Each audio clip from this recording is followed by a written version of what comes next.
Hey guys, welcome back to the Six Side Calcio podcast. I'll be joined by Danny and Francesco once again. What's up, boys? You good? Hey What's guys. up, Enzo? I could be doing better, with the Diawara situation. Obviously, we'll get into that a little bit later. But yeah, match day one has finished off. We have all the results. Three games are still left to play. They'll be played on September the 30th. Yeah. So till then, I guess we'll review them when they come out, along with the match day two results. So yeah, we'll speak about those three matches next week. But yeah, for now, obviously the first match we had was Fiorentina-Torino. What did you guys think about the match? Anyone want to get started with that one? I could get I started think for here. me, okay, yeah. I was gonna say, like, for me, I th- okay. yeah. I think over here it was it was a coin toss. You could say who's gonna win. Both great teams. I think Fiorentina just has that little edge of quality and depth in their team, and went to show the quality. Obviously, very entertaining game, very back and forth. Um, Hagi got a goal. It was disallowed. And then, Castrovilli, one of the best mids in Serie A last season, in my opinion, scored the goal for, Fiorentina to win the game. So it was very, I personally would have preferred Fiorentina to win. I think they were the better team to win, but, Torino did well and showing that they have quality for this, upcoming season. Yeah, I agree. I think for me, the first half was kind of boring, stalemate, if you can say that. And then the second half, it picked up a little bit with some chances here and there. Castrovilli got the goal. Again, for me, he's one of the most underrated midfielders in the whole Serie A. Yeah. I really like the way he plays. He plays hard. He's the new number 10, so he's going to have a big pressure on his shoulders because of just that number. But I think he's ready to take that step forward. Chiesa got the assist, which we said, I think it was last podcast, that if Fiorentina want to become a better team and he wants to become a better player, he has to become more of a playmaker instead of a goal scorer. He got the assist. He made it happen. So good for Chiesa. Maybe he listened to the podcast and he heard us talking about him. So, again, yeah, Biraghi got a goal in the 48th minute. The beginning of the second half was ruled offside, I think it was. Yeah. Yeah, offside, for VAR. Again, Torino, for me, they're missing a lot of players. Bologna was neutralized the game. He had a few chances here and there. Dragowski, for me, had a good match. Sirigu, made some nice saves as well. For me, those Sergio two was guys. keeping them in it. Yeah, Sirigu, I think it was on, I want to say it was probably on, Bonaventura or Castrovilli. They had like a shot. He made like an excellent save. I was like, oh shit. Yeah. For me, I think Dragowski and Sirigu are two outstanding goalies in the league. Really, underrated, goalies probably in the world. I think those guys are easily top 5, top 10 in the league. And Fiorentina got a big win. You could tell it was the first game of the season for both sides. That competitively, they were a little slow. Passes were sloppy early on, but Fiorentina got got the 3 points at the end of the game, and that's all that matters. Yeah, so like Danny mentioned, the first half was a stalemate. A little slow, a little boring. You can tell both teams were a little bit rusty compared to the match we saw later on in match day one. With Fiorentina, I feel like they were the better team overall. Definitely they got the win, deserved. I think the story of this match was Sirigu. He kept Torino in this match many times, so many occasions. He made a big save. Seems like he does that a lot too. Like it's just like some matches that Torino should be losing like 3-4-0, and he keeps them in there, and they end up like tying or something. Yeah, he's a great keeper in my opinion. Dan, I don't know if you agree with me. I know you like Meret, but for me, he's the second best keeper, Italian keeper. I think right after Donnarumma right now. Yeah, I can agree with that. For me, like I think Meret, he's got the potential to be a good goalie, like to be a world class goalie, but as of right now, he's just good. There's a lot of things he's got to work on, and I think Sirigu, I think he's 32, 33, so it helps that he's a veteran. He played on some good clubs, before. So I think, yeah, you could say Sirigu arguably he's probably the second best Italian goalie. I would probably agree with you, and it's good too that he knows how to play with his feet. And something that both Maret and Donnarumma are lacking. Yeah, definitely. And I also want to mention another story of the game was Kwame. He had like 4 or 5 headers right in front of the net. Yeah, Sirigu would either stop him with an amazing save or he'd miss the net. Kwame, I think, is a very good player. I think he gets in the right spot. His only issue is finishing. He could have had, I'm not kidding, 5 goals. Like, easily 5 goals. I could see that. Yeah, If you give that to Yeah, many other players, like top players, I think they'd have 5 goals that game. I think when you look at the stats, it looks like the game was closer than it actually was. I think in the middle of the pitch, the game was very close, but in the when attack. Torino had the ball in the attack, they didn't really do much with it. yeah, When Fiorentina had the ball, they created so many chances. And to me, I know Torino lost, but for me, Sirigu was the man of the match. He was incredible. This game could have been a lot worse for Torino. So yeah, well played by Fiorentina. They did well. Castrovilli, like Francesco mentioned, I think he was also one of the best midfielders in the league last season. I'm surprised he's still on Fiorentina, to be honest. I Um, agree. I don't know how much longer he'll be on Fiorentina. A team like Juve, I feel like they should have picked him up. Their midfield's very weak, and he's Italian. I just think Juve needs more Italian in their team, and Castrovilli would deliver quality and being Italian. I'm sure Pirlo likes him. But yeah, well done by Fiorentina. Torino, they didn't play a bad game. They didn't play a great game. They were certainly better than when we saw last season. Then we can all agree on that. Yeah, 100%. Let's sum up the game. Fiorentina dominated. I wouldn't say dominated, but they did dominate in the aspect where you're in a 13-yard box and they're actually causing trouble, and Torino just Yeah, waltzed around. Didn't really do much with it. Dargoski also played well. He didn't have too much to do, but he played well. He's always been a good keeper, in my opinion. Moving on now to the second match. It's kind of like a two-sided thing. I'll start off with this one, Roma-Verona. I don't know where to get started here. Well, I guess we all know what happened. We'll start off with that. You know what? We all know what happened. yeah, just get into that. Longo, who is not in charge of Roma's team sheet. No one really knows what he does. He's gone now, anyways. But Longo is one of the people. It's not only his fault. There's people that have to check it before he submit it to the Lega Serie A. So it's not only his fault, but he's a big part of it. Diawara turned 23 in July, and Roma still had him as an under 22 player. So yeah, we got screwed over, I guess, but we did it to ourselves. I think the punishment was a little over the edge. I don't think we deserved to have the game as a loss 3-0. I think maybe a warning would have done. I don't know. I can't see if that was Juventus. I really can't see them getting their points taken off at all, or even Inter, a team like that. I think it was harsh, but it's our own fault. Friedkin, he also said he wants to work on that aspect of Roma, our management, wants to be more professional, and that's definitely something I can see changing very soon. I also feel bad for Diawara because the poor guy did nothing, Yeah. and he just sees his name in headlines. Oh, Diawara this, Diawara that. Like poor guy, he didn't do anything. He just Yeah, played the game. yeah, just Like played I don't even think like half the players knew what the hell was going on until after the game. Yeah, I don't think so either. I find it hysterical how he's the one that's kind of being blamed, but not really. His name's always in the title, and it looks so like harsh, but he can't do anything about it. He just showed up, he did his job. Yeah. But Like yeah, that was just a crazy situation. And then now I'm hearing rumors that the guy joined Verona, so I don't know. yeah, at first I thought it was like a joke, but then I actually saw reliable sources were reporting it, so I think it is true. Longo So and went then to now it was Verona. like now this is like an inside joke. It's like, oh, that was the Italian job or something. Yeah, that was It was just a that was interesting. Yeah, this is an interesting situation as well.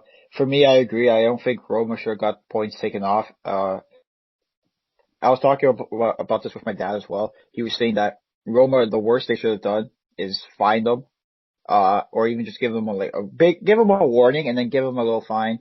Yeah, Like I think that's like the most, like the most you can do. It's not like Diawara scored or anything.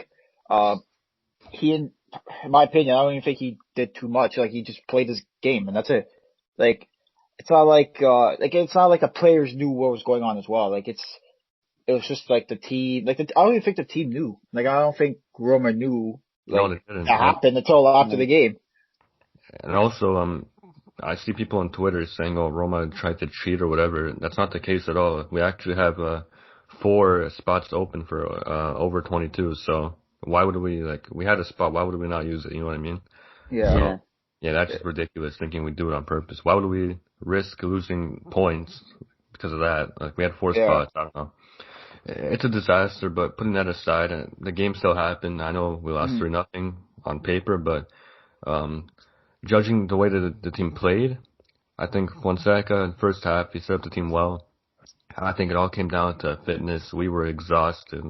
When it hit the 60th minute, nobody was running. They all looked dead. I'm trying to think of who I thought was really good. I think Pellegrini was better than what I've seen from him last season. I feel like he does play better without Dzeko, which could be a problem now because Dzeko is back. Sorry about that, guys. Yeah. We'll get into that too a little bit later on. But yeah, I think we played well. Veretout did what Veretout does. Outstanding. Runs up Yep. and down the whole game. Almost scored a beautiful free kick as well from like, I don't know how many yards out. Probably like 40 Yeah. or 50. I'm trying to think what else. Our defense I really liked. I liked Mancini. I think he's becoming more of a leader. Yeah. As he gets older, the more games he plays. Francesco, I don't know how much you've watched Mancini, but he kind of reminds me of Bonucci. I'm not sure how I feel about that. He's a very good passer, and I think he needs someone like how Bonucci has Chiellini. I think he needs someone like Smalling beside him to really get the best out of him. Yeah. Ibanez, for me, is growing into a great player. He's outstanding. A little bit reckless at times, but he's so good at winning the ball back. He's quick. His passing ability is amazing. He can dribble past defenders, bring the ball And up. he's strong too. He's really strong Yeah, with he's strong too. when shielding as well. He's fantastic. I love Ibanez. Kumbula did not play. He will be playing against Juventus. That is confirmed. I'm pretty sure he'll be starting as well. Hopefully, I need him for fantasy. Yeah, I think he'll be starting. I'm excited to see how he plays. And yeah, nothing really to Yeah. talk about that match. The only players, like some players that stood out to me, both sides. Spinazzola had a really good game. So He had that. DiMarco from Verona played well. Yeah, for me, DiMarco, that guy, he was all over the field. He was right back, left back. I don't know if he's on loan from Inter or if Verona bought him out. But for me, I'll check he right was he was outstanding that game. Yeah, he was really good. Like I kept saying to you guys, I go, yo, I know this is getting annoyed, but DeMarco's having a wonderful game. He had that chip that if it went in, oh, that would have settled it. He would have won Yeah. the match for me. And then Spinazzola was so unlucky with that volley. Holy cow. Oh, That game that could could have have been a easily banger. had 2 good goals, maybe even 3. Yeah, also, I just want to mention quickly, Dan, sorry to cut you off. I just want to mention quickly. I saw people complaining about DiMarco, Roma defensively. If you're Roma, if there's one guy you want to take that shot in the field from that distance, it's DiMarco. Let him shoot that. The defensive job is not to let them in the box. So if he shoots from there, who cares? Like, it's very rare that a player gets a shot off well enough to hit the crossbar and almost go in. Like, especially a fullback. Left back. Yeah, exactly. You don't expect a fullback to I'm happy look like with defense there. Like you don't expect the fullback to look like Messi on that play because he ran by. I think it was. Trying to remember. He ran by someone like cars drop. He ran by him like a salami and chipped it. Like for me, I think DiMarco. Santon. I'm not sure if he came on. Might have been Santon at the time. I'm not sure. I think it was one of the two. Yeah, like he ran by someone. Like I can't remember who he ran by, but he made him look like a pylon. And for me, I think DeMarco could be an interesting like player to look out for this year. I feel like if he can play like he did against Roma, he could be one player like teams could be looking for when they have to look for a left back. I would love him at Napoli. The way he played against Roma, I'd take him in a heartbeat at Napoli. The way he played, and one thing I like about him too, I think this is the one that scored like he can score like free kicks as well. I'm not sure. I can't confirm. I think there's one. It's either him or another guy I'm thinking, but I'm pretty sure it was DiMarco that he could score free kicks or bangers. Like every goal I seen from him was a banger. I'm pretty sure it's him. So he's a good player. I like him a lot. I'm sorry to like him. Yeah, he played really well. He's a player I don't really rate, to be honest. The last couple of years, I think you know this, Danny. Yeah, I don't really rate him, to be honest, but he had a good game and it keeps it up, then I'll have to rate him. But as of right now, it's only one game, but we'll see what he does. yeah. Definitely the potential is He there caught with my eye. Juric. He caught my eye with that. Yeah, Juric is a great coach. He gets the best out of Yeah. most players. Yeah. So Even Centine played good. Or Centine, yeah, he played Mertensine. really well. I was happy with that. But Francesco, what did you think about the game? Similar to what Danny said, I think Spinazzola was man of the match. It was hurting watching that game, watching him do so good on that left flank over there, seeing what he could have done under Pirlo in this new system that we kind of just gave away for Pellegrini, who we're also just giving away. Makes no sense, but I'm happy Spinazzola is thriving under Fonseca and under the new Roma system. I hope the best for him. I just think Roma are missing that target man. I think that if they had the Malik there or they had Dzeko playing, I think Roma would have scored a couple of goals. I think they just didn't have that one guy to give the ball to score. It was kind of for me, Mkhitaryan had a poor game at finishing.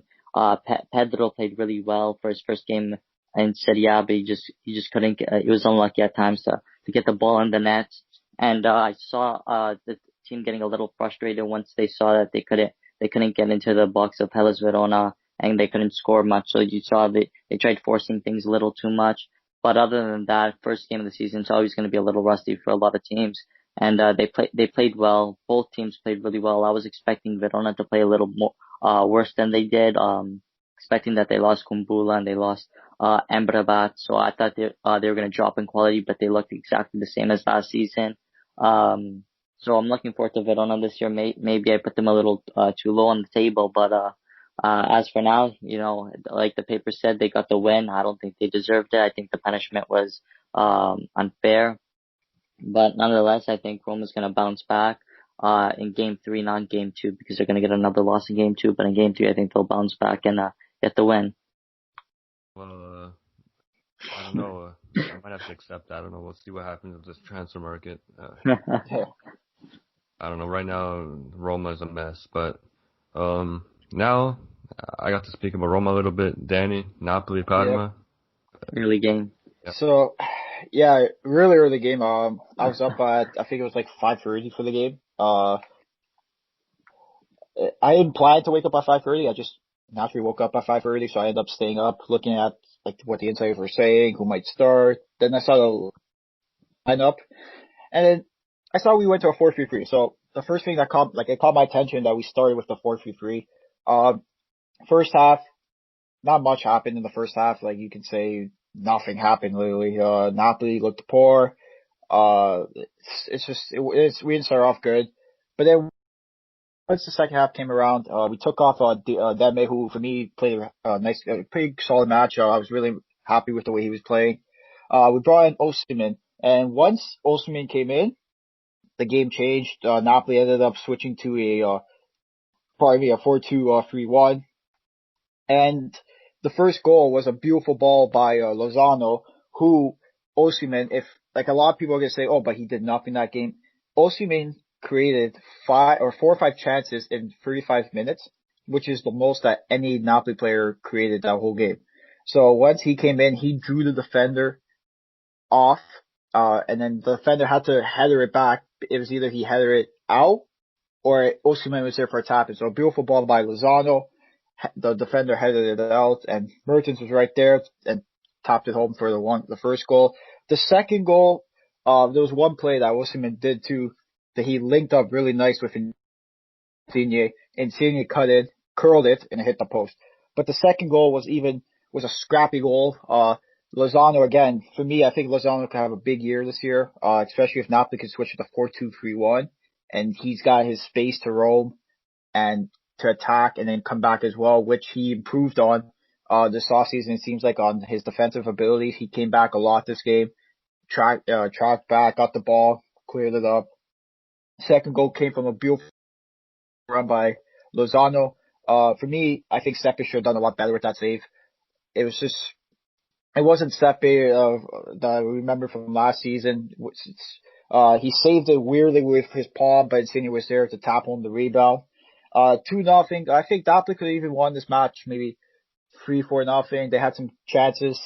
Osimhen played really well. Petagna came in, did his job. One player I was really impressed with, Lozano's defensive ability. And also the defense, they were a little shaky here and there, but, Parma couldn't just get a shot on target. For me, I think Parma, they played really well. They were well organized in the defensive side, but attackingly, they need someone that can score. They need like a big guy. Cornelius, he's an okay player. He could score here and there, but they need someone like a midfielder or a winger like a Jorginho. They need to replace Kulusevski as well, and they need someone that can create plays. They didn't create any attacking options that would scare me, but here, and if they did, they would end up missing a shot by like 50 feet or by, they kicked it out of the stadium. For me, Napoli were the better side. Even on paper, the stats prove that they were the better side. Watching the match, they were the better side. So hopefully this, result, can keep the momentum for the result towards Genoa and just continue that on for the season. Really like the way we played the second half. So hopefully Napoli can play the 4-2-3-1 because I feel like that's our best attacking option and that's the best way our team played. The 4-3-3, we barely created any chances, but once we switched to that 4-2-3-1, it was just like we were a new side and hopefully Osimhen can start on the weekend. Yeah, well said. I think you covered almost everything. I also watched the game. I woke up pretty early. I think I texted you, Dan, at like 6:20 or something. Yeah, I woke up for the game. I was up by like 5:30. I couldn't keep my eyes open. Like the first half, I almost fell asleep. Like that's how boring it was. I'm not gonna lie. I think I went to bed at 5:20, 5:30. I was up at 5:30. Went down, made an espresso to keep myself going. I ended up almost falling asleep. But yeah, I was exhausted. Somehow stayed up. I don't like those 6:30 games. Like I don't know if any fans out there like the game. I personally don't like it at all. I'm not gonna lie. Like me and my dad, we love them because my mom and my sister are still sleeping, so we don't have to hear them like yelling or whatever they do. So yeah, I love it. It's kind of my favorite game. We wake up, get an espresso, watch the game, talk a little bit, and then yeah, I love the 6:30 games, but we don't really get them too often. Yeah, so getting to the game, Napoli played really well. Parma, it's really hard to look good against a team like Napoli that presses you the whole game, so I'm not going to judge Parma off a game like this. I'll see till they play like a mid-table team, then we can really see how they are. But Napoli, Danny covered everything. The only thing I really want to mention is their attack. I think Napoli's attack would be the best in the league. With Osimhen, like Danny mentioned, he didn't get an assist, didn't score, but his impact was massive. I think he had like 4 or 5 chances created or something like that. Yeah, 4 or 5 chances created, and then there was just one play that he dragged it back. I think it was towards Insigne, or Mertens, that shot right at the keeper where Husai gave him a ball, and it looked like the defense. If it was any other player on Napoli, maybe besides Lozano, I think the defender would have got the ball cleared out, but Osimhen just blew by him. And the defender was maybe ahead by maybe a second or two, and Osimhen just ended up catching that ball, dragged it back, and I think he passed it to Mertens, who just shot at Sepe. Like that was that play. Yeah, Osimhen, he's a player that he didn't really need the ball to be dangerous. He runs into space and he demands a lot of attention. So even when he's not scoring, I think he can be very useful for Napoli. Their attack, it's so quick, skillful. I'd like to see more of him. Obviously, I've never like watched him until that game, so and he didn't really have the ball to speed too much that game. It was more off-ball movement from Osimhen. So I'm looking forward to seeing him play more and see how he is as a player. I still have my doubts. He's tall too, so yeah, he's very tall as well. I still have my doubts. Obviously, I don't know him, so I can't really say he's good yet. But as the season goes on, I'm sure he'll prove himself and make a name for himself in the league. But very good start from him. He did very well with the very little time he had. And I'm looking forward to seeing Napoli's attack overall, and they could be a sleeper if they can, like I mentioned in the prediction for the standings, I mentioned how if Napoli can avoid that little period where they seem to struggle for about a month or so, if they can avoid that, I think they could be a threat for the top teams in the league. Yeah. Francesco, what do you think? It all depends on Koulibaly too. Like if Koulibaly stays, that's a huge boost for us. Yeah, it's also important. French, what do you think about the game? Yeah, I think, like you guys said, I think Osimhen, I think he impressed me. Obviously, I had him as, the best young player in Serie A for this upcoming season. I think he's going to get the award. And I think, with time, as time goes on, he's only going to get better from here. It's very hard for players, especially, players who come from Liga 1, the Premier League to adjust to the Serie A and, to adjust to the tight defensive structures that teams, play, especially a team like Parma. So I was really impressed with Osimhen. I didn't think he was going to be, I'm not going to say that good, but I didn't expect him to put that much pressure and be that, dominant in the game, considering he only played, like 30, 40 minutes of the game. So, he really impressed me that game. I think Napoli, I think we're all expecting Napoli to be good this season. I think, under Gattuso, especially under like Danny said, the 4-2-3-1, Napoli are a real threat. Unfortunately for Parma, they just don't know how to replace players. They went from having a great attack with Juvinho and Kulusevski up top to now you look at their attack, it was what? Inglese, Cornelius, and Kuchka.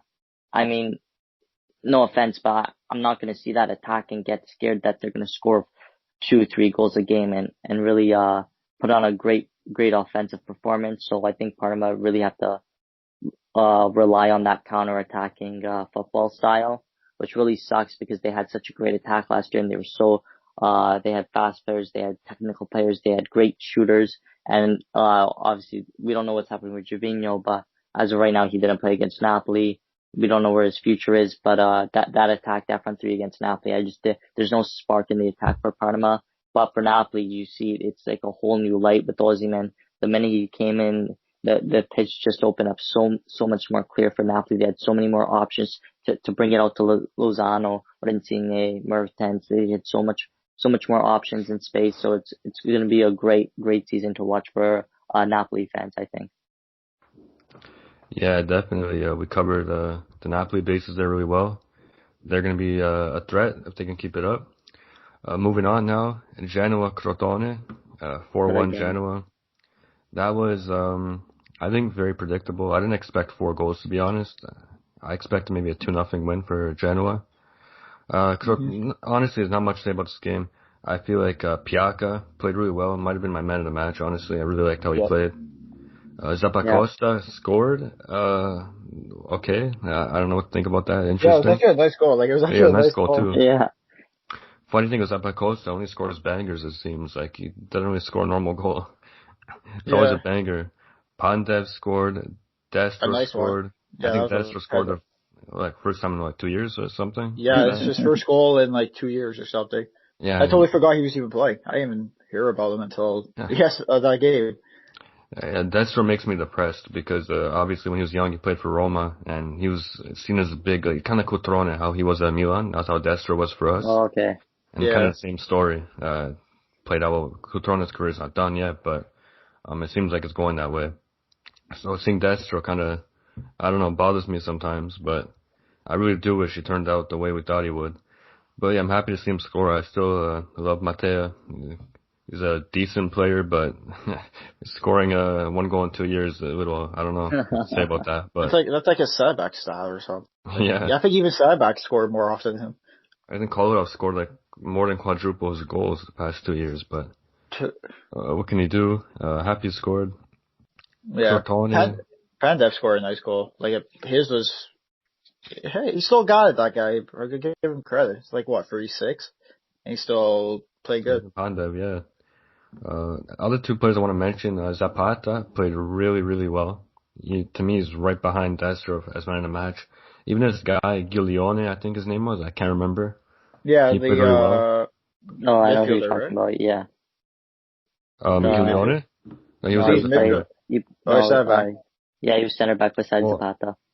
Yeah, he was going up and down. He's switching a lot. He was kind of a mid, like he's playing pretty high up, but yeah, he played really well. I really rated him. He played well. Not much to say. Genoa, they impressed me. I know it's Crotone, but it's still impressive to score 4 goals against any Serie A team. So they did what they needed to do. Yeah, like I don't think we'd be able to score 4 in Crotone, to be honest, at this point. So yeah, shout out to Genoa. Crotone, welcome back to the Serie A. You have some work to do. And yeah, what did you guys think about it? Anything you I want to think you say? covered it well. Riviere scored for Crotone. If anyone knows his story, he played for Corsenza, so he joined the fellow Calabria team from the Serie B. I think he was Corsenza's top goal scorer last season, and now he's got his first goal in Serie A. So congratulations to him. Yeah, and I just want to make a prediction quick. I think Giglione will be kind of like Castagna Ooh. was for Atalanta. That's my prediction for the year. Oh wow. He's And in the same role. He's like a wing back. don't forget they also have Crescito who can score too. Yeah, also him. He had the most goals. I think he had the most goals for as a left back last season. Yeah, that's crazy. Even more than Theo Hernandez. So Yeah. yeah, that's insane. But yeah, that's my prediction. He's a fullback, but he's kind of like I don't know. He's a wing back. That's what he is, really. He Yeah. can do I both get to watch different him jobs. Sunday. I get to watch him on Sunday. Yeah, there you go. I really like him, and I think he'll do really well in the Serie A and for Genoa. So don't be surprised if a big team picks him up sometime soon next season. Mm-hmm. I guess we can move on from this game. Anything else you want to say? No, That's it. I think we covered it well. I just want to add, I hope Piazza has a great season for Genoa. I really hope he finds his form. Yeah, he played really well. And if he can keep it up, he'll be a very good player and a player to watch out for. Definitely. Moving on, Sassuolo-Cagliari. I know Francesco put some money on this game, and yeah, I guess we'll go off about that in a little bit. But yeah, it Okay. was a good game. To be honest, I found it really entertaining, this game. That free kick at the end, oh my god, what a... Yeah, what a free kick that was. Holy shit. A great free kick. That was insane. Borabia comes off the bench and a free kick like that, it's incredible. What a strike. Locatelli, I really liked him. Yep. Berardi, I feel like when it got to finishing, he was horrendous, but creating, he played really well. He created 5 key chances, which is not easy to do at all. It's very difficult to do. And yeah, so he played well in my opinion, Berardi, apart from finishing, but it's not really his job. Yeah. Cragno is someone who's back now, so get ready for him. He's a very good keeper. Yep. So I I think was people just should gonna watch say out. that too. Yeah, Cragno was incredible. Giovanni Simeone scored. I think he's a very underrated striker. I know Danny has been talking Yep. about this for a while. I'm telling you guys, this guy's actually a good player. He's a baller.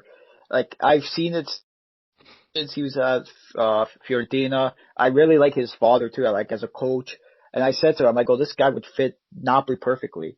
And for me, I'm a big fan of Simeone. Like, I will support him any way possible. Even his father, I like him a lot. I just like the way they show the passion for the game. The way they'll fix their mistakes from the last game and implement them towards the next game. And I like strikers like that. Those are my typical Serie A strikers that are built, say, not the fastest players, but they can win the ball. When they're in the 18-yard box, you have to worry about them because they can score from any angle, any way possible. And I feel like Cagliari now with the core they have, especially if they can add a guy like Raja Nainggolan, they could be a scary side to look out for. Maybe a top Yeah. 8 for them. Like they could be a good side, especially now because I think Godin's deal is almost done. They're focusing on what's his name, Nainggolan now. So who knows? They could be a sleeper team this year as well, and they got some good players around them. Nandez for me, really like him a lot in the midfield.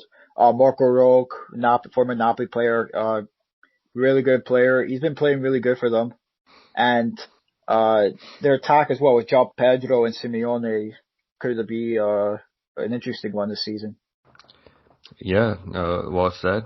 And Simeone, to be honest, he reminds me of like Lautaro, the way he plays. I kind of prefer Simeone over Lautaro, to be honest. Yeah. Yeah, But the they're very way similar. Short the way players rely on their aggressiveness. You know what I mean? Like they get into the yeah box.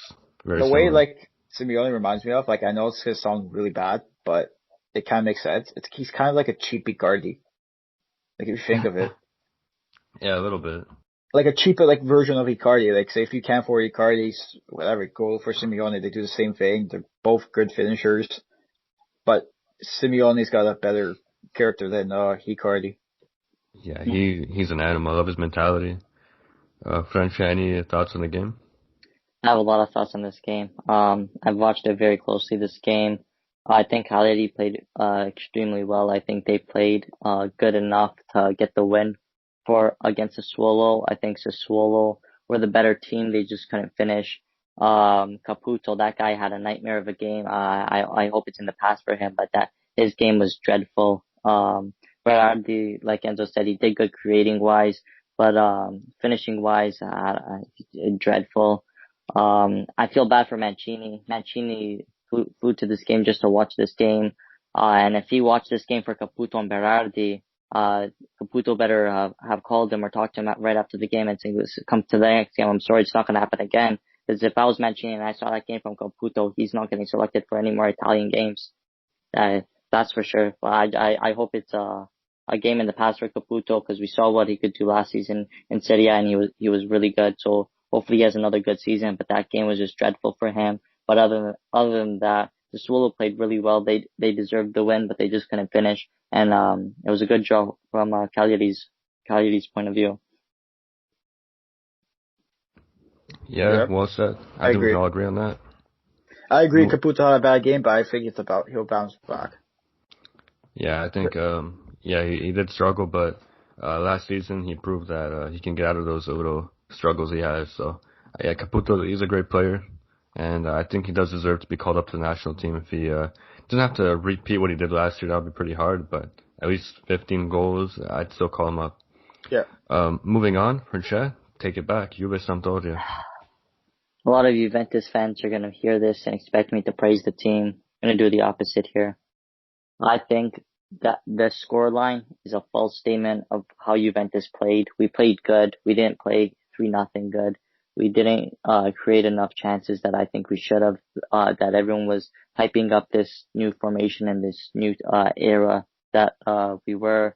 We could have had a lot more goals if it wasn't for Cristiano Ronaldo. The guy had a dreadful game, and you could see it's nothing new. He gets his first shot on target, he misses, and he gets too cocky, he gets too arrogant. He needs to be the star of the show, and when he's not getting his goals, he gets frustrated. So he starts hogging the ball more. He starts shooting stupid chances. He starts taking control of the game instead of opening up.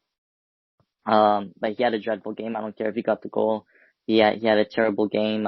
He needs to understand this team's it's more team oriented now. He has more players on the pitch who could score. It's just not him. So hopefully against Roma, he's more selfless.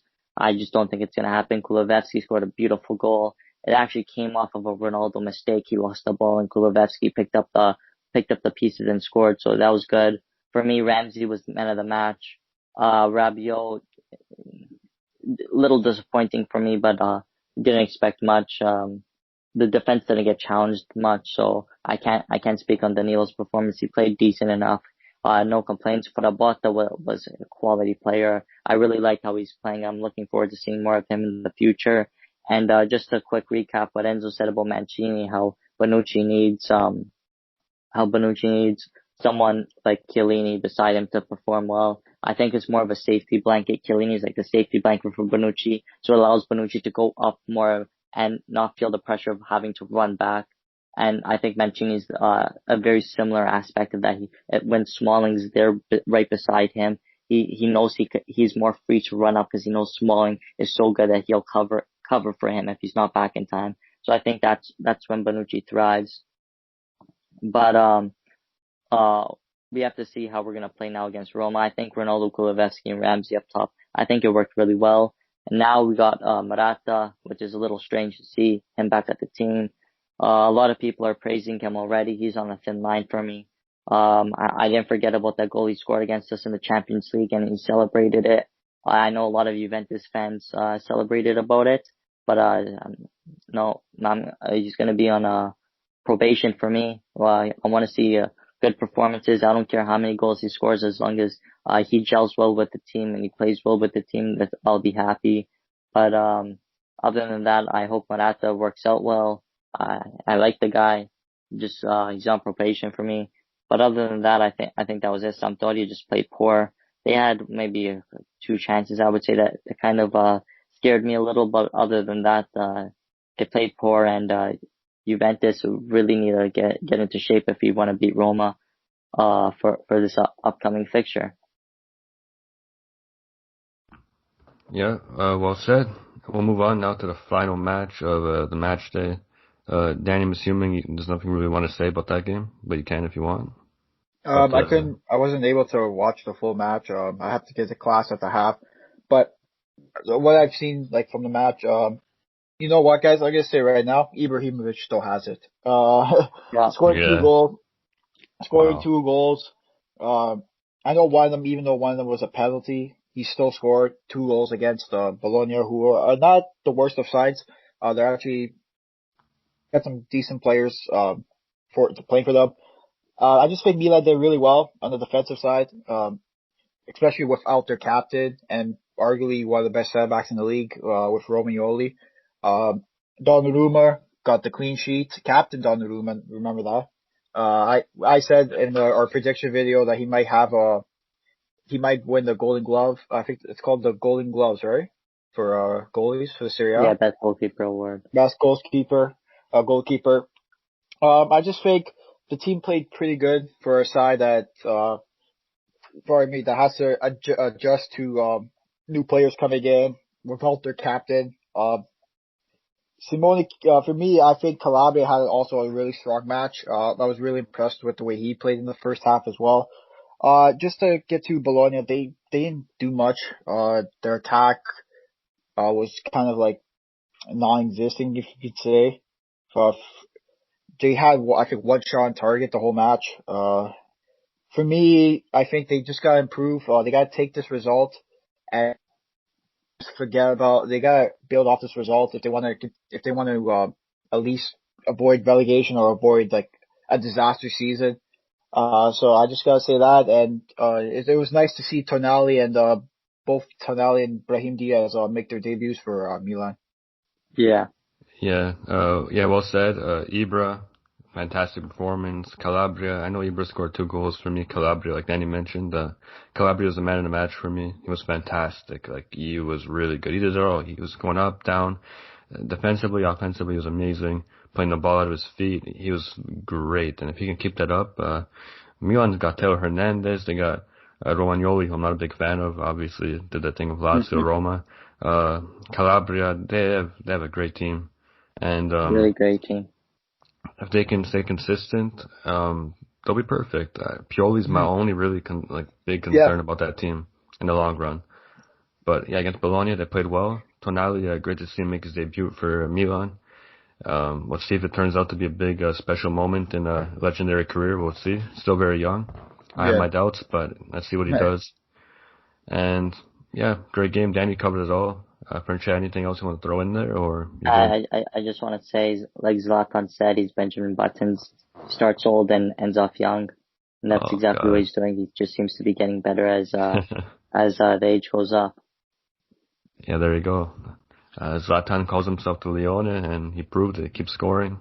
What did he 30 say? years of age. He said once, he said about the MLS, he goes, I think he said about the MLS, like, I was the Ferrari and they were all Fiats. Yeah. Or something like Ferrari's that. playing amongst, yeah. And then when he left. He goes, now he can go back to watching, baseball. You gotta love it. Like, I know some Yeah, people hate Zlatan for this, like, the stuff he says, but I love it. I love yeah. when he, I think it's jokes. yeah. But moving on now. We covered all the games. There was only 7 matches to cover. The other 3 will be played on the 30th of September, like I mentioned at the beginning of the podcast. Quickly, Danny, Vecino, Napoli, Yeah. they're in talks. Yeah, I wasn't really surprised with with this potential, deal and this report coming out. I knew a few times that Inter have always offered, Vecino for Alan. So it kind of makes sense now that if Napoli when they lost Alan, Vecino would be a replacement or a potential replacement for him, you can say. In my opinion, I think the deal could be a good deal if it's under 20 million. I know Inter won 18 million for Vecino, but Napoli only offered 12. So I think they can meet halfway and maybe go 14, 15 million in the deal. Uh, Vecino, for me, I think there's better options to get if you really want to replace Alan. But as at this point right now, I think Napoli are just looking to add depth players, just to build their squad. And he could be a good player to use for, say, a cup game against, say, like a Spezia or something, even a match against them. He's got the goals too. He can score goals. He scored some big goals for Inter. usually against Lazio for Champions League. So I think it could be a good deal for both sides. I just hope that Napoli know what they're doing and Gattuso trusts Vecino, or he can even like help him expand his game. But I think Napoli might have to wait till November, December if they do. This is all if the deal happens.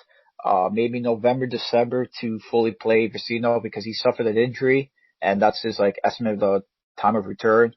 So in my opinion, it could be a good deal for Napoli, and at the end it could be like a shit deal for Napoli.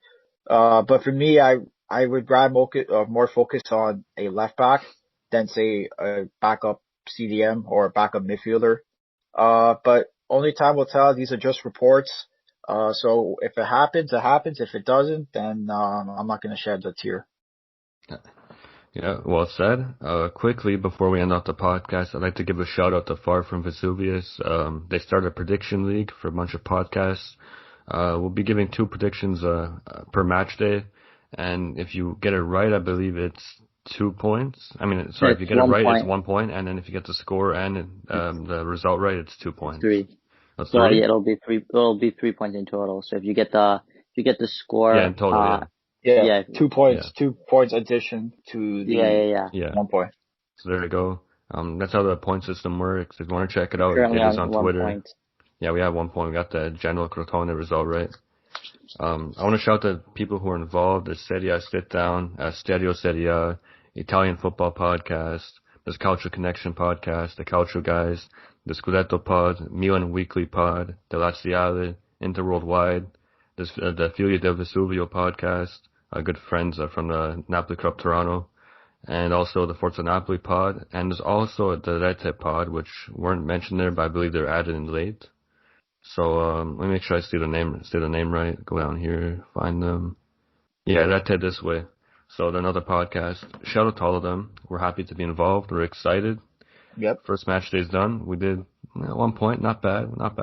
We'll see what happens. We'll have to wake up a little bit. We're going for 6 points next week. Wait, if the result, because like since Roma technically lost, did anyone vote Verona to win? Because everyone voted for Roma to win, or a tie. I know a few said tie. No one said lost, I don't think. So maybe we could be tied for first or something if they consider that. I don't think they will. I don't think it's fair anyways. They shouldn't. Yeah. Because they can't predict what happened with Diawara. That's true. But yeah, we're happy they invited us. We're excited for the rest of the games. Yep. Thank you all for listening. We had a good time here. We'll be back for match day 2 next week sometime. Nothing else really to say. Go check out our social media. We're at Six Side Calcio everywhere, like literally everywhere. Twitter, Instagram, maybe Facebook. We'll see in a couple of weeks. We might make a Facebook account. Yeah, thank you all for listening. See you next week. Ciao ragazzi. Ciao guys. Ciao.